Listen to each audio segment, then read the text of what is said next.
राम राम आप सभी को। दानू डागर टॉक्स में फिर से लेके आ गई हूँ। और आते यार मुझे सबसे पहले ना आप लोगों से एक सवाल पूछना है। मुझे बताओ, जो वो कहते हैं कि वो 10 रुपए के नोट पर भी नहीं लिखा आया था सोनम बेवफा है जिसकी पूरी न्यूज़ बन गई थी।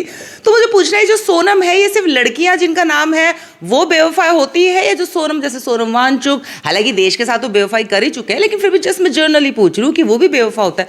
बताओ, सोनम वांगचुक जैसा बंदा, मतलब हमारे जो क्या होगा, ग्लोबल वार्मिंग आ जाएगी। मोदी जी आपने उसको जेल में डाल दिया। बताओ, सब कुछ बहने वाला है हमारे देश का, वही तो बचाने के लिए पाकिस्तान तक भी चला गया था। बताओ, दुश्मन देश है पाकिस्तान फिर भी, लेकिन ग्लोबल वार्मिंग का इतना इफेक्ट दुनिया पे आ रहा है तो दुनिया कहीं बह ना जाए, इस चक्कर में पाकिस्तान तक जाने वाले बंदे को चाइना के साथ यारी दोस्ती तो रखी थी, क्या हुआ? और बताओ, ये बांग्लादेश का कौन है, ये इसको गले लगा लिया था बस इतनी सी बात पे। मतलब बताओ, मोदी जी ने उसको पकड़ लिया। मतलब उन लोग के हिसाब से तो इतनी सी बात है ना ले में थोड़ी आग ही तो लगवाई थी। अब भूख हड़ताल तोड़नी थी बंदे को तो आग भी ना लगवा सकता वो, उसी पे तो रोटियां सेकी है उसने तो बताओ, ये सोनम वांगचुक जो है ये मुझे ब्लॉक करके भाग गया, जबकि मैंने सिर्फ एक कमेंट इनको किया था और एक छोटी सी नन्ही सी प्यारी सी 3 मिनट की वीडियो बनाई थी। अब कमेंट भी तुम्हें लगता है यार किसी भी एंगल से मैं कोई ऐसी वो हूँ कि भाई ट्रोलर की तरह उनके पीछे पड़ जाऊँ, गाली गलोच ये अब या फिर 100 कमेंट उनको कर दूँ? नहीं, देखो मैंने एक सिंपल सा बस ये ट्वीट उनको किया था कि भाई देखो सोनम वांगचुक जी, अगर आपको भूख हड़ताल तोड़नी ही थी तो वैसे ही तोड़ देते, उसके लिए ले में आग लगवाने की क्या जरूरत थी? और दूसरी ये छोटी सी वीडियो बनाई थी। बताओ, इसमें तुम खुद सुन लो, क्या कोई ऐसा भद्दी भाषा, आपत्तिजनक शब्द या ऐसा कुछ भी है जिसकी वजह से वो मुझे ब्लॉक करके भाग गए? हाँ, सोनम वांगचुक आप भी बेवफा निकले। पहले वीडियो देखो आप। ये मेरी स्क्रीन पर जो वीडियो चल रही है ना, इसको देख के कंफ्यूज मत हो जाना कि मैं आपको नेपाल के जेनजी प्रोटेस्ट वाली पुरानी वीडियो क्यों दिखा रही है। भाई ये बिल्कुल फ्रेश वीडियो आई है और ये हमारे अपने देश की है। ये वीडियो आई है ले से, और ये सब जो हो रहा है ना, ये है बीजेपी का कार्यालय। अब ये कहते हैं कि जेनजी युवा स्टूडेंट उन्होंने प्रोटेस्ट किया, वो जाग गया। ऐसी बेवफाई की उम्मीद नहीं थी वैसे सोनम वांगचुक मुझे आपसे। बैठ जाते हैं आपने मेरा दिल तोड़ दिया। 15 दिन से इस बार फिर ये धरना प्रदर्शन में बैठ गए और एक लंबे समय से इनकी डिमांड चली आ रही है कि जो लद्दाख है उसको पूर्ण राज्य है और संविधान की 6वीं अनुसूची में शामिल कर लिया जाए। हालांकि देखो, अब तक कोई गाली गलौज आपको सुनाई नहीं दी होगी, मैं देती ही नहीं गाली। बहुत सारी चीजें सोचनी समझनी पड़ती है और तुम जैसे लोगों के हाथ में राज्य पकड़ा दे है ना। अभी आगे बात करती हूँ तुम्हारे बारे में और अच्छे से। तो भारत का जो गृह मंत्रालय है वो ले अपेक्स बॉडी और कारगिल डेमोक्रेटिक अलायंस जो है उनके साथ लगातार बातचीत में था। इवन 6 अक्टूबर की डेट भी निर्धारित कर दी गई थी जिसमें बैठकर इस पर चर्चा की जाएगी। तो सोनम वांगचुक और इनके समर्थकों को और जो पीछे से बैकअप सपोर्ट आ रहा है ना कि करो युवा हो जनयुद्ध में जो करना। चलो बाकी की जो वीडियो है ना, आप जाके ये जो इसमें यूट्यूब में शॉर्ट्स हैं वहां पे जाके देख लेना, मैंने वहां पे अपलोड की हुई है। तो आप एक बात बताओ, इस वीडियो में किसी भी एंगल से आपको ऐसा लगा कि भी मैंने उनके साथ कोई बदतमीजी या कोई मतलब एक नॉर्मल फैक्ट की तरह मैंने उनके सामने बातें रखी? लेकिन नहीं, आपने ऐसा क्यों बोला? भाई दुनिया भर के लोग थे, उनको भी ब्लॉक कर दे। तो नहीं, मेरे को ही ब्लॉक किया।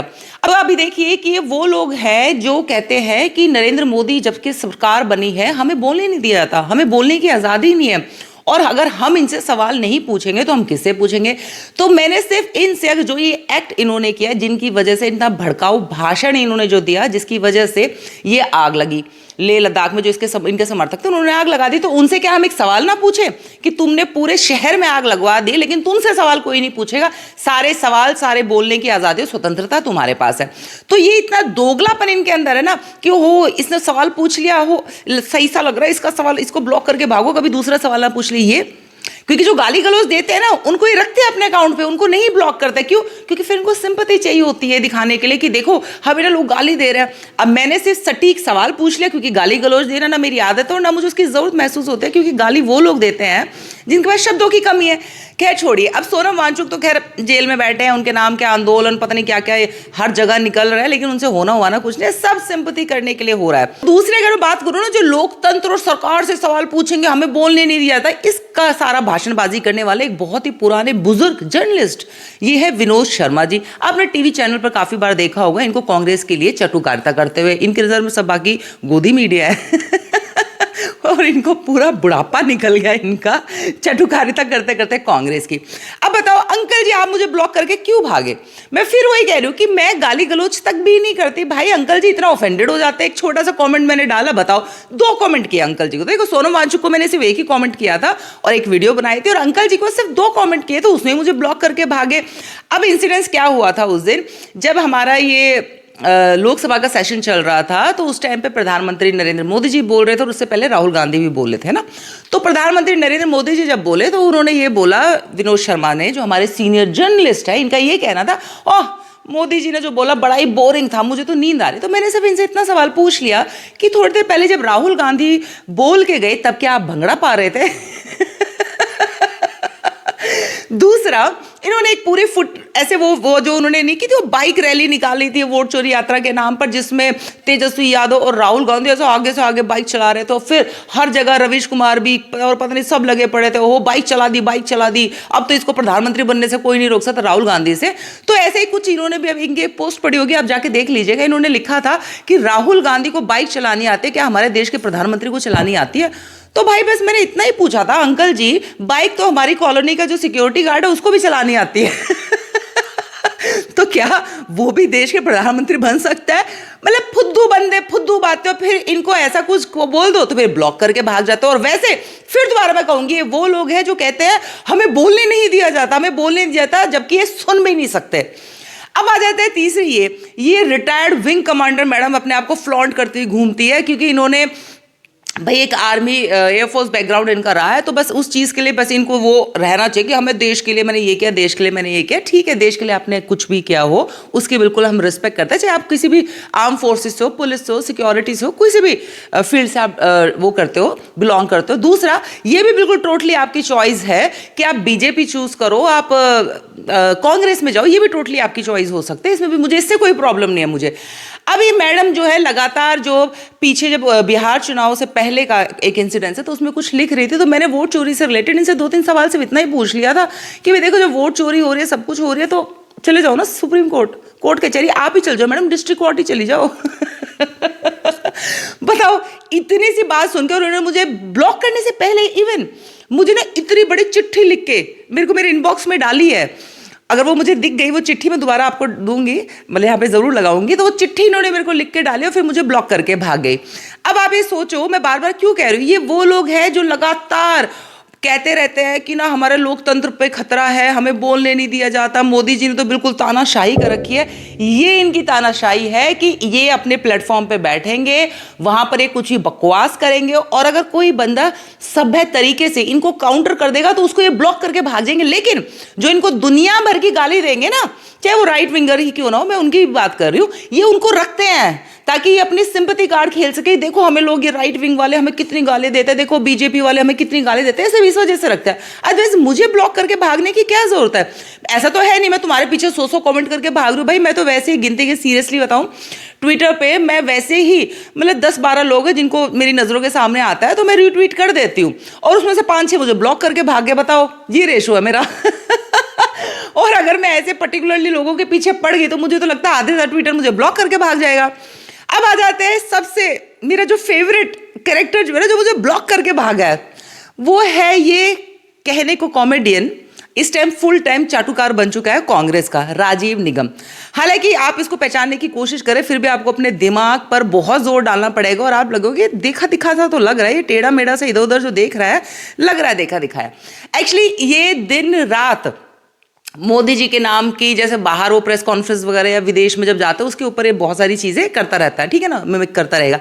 हालांकि बस मैंने इनको इतना ही बोल दिया कि भाई देखो राजीव निगम जी, जितनी मेहनत तुम अभी कर रहे हो, जो हमारी जीभ तक में भी छाले पड़ गए होंगे कांग्रेस की इतनी चाटुकारिता करते करते, इतनी मेहनत तुमने अपने करियर में कर ली होती तो एक ढंग के कॉमेडियन बन जाते।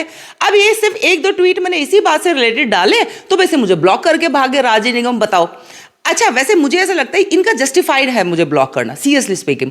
क्यों? क्योंकि आज की डेट में देखो, ये कोई फेमस और बड़े अच्छे कॉमेडियन तो थे नहीं, क्योंकि उससे पहले हम देख चुके हैं इनको, वो सोनी टीवी पे कौन सा शो आता था जिसमें से कपिल शर्मा भी आए, मुझे कॉमेडी सर्कस, उसमें आपने देखा है, मतलब अगर ये 1000 जोक मारेगा ना, उसमें भी एक जोक पर भी आपको सोचना पड़ेगा कि इसमें हंसना था। इतना बेहुदा कॉमेडियन रहा है ये, ठीक है।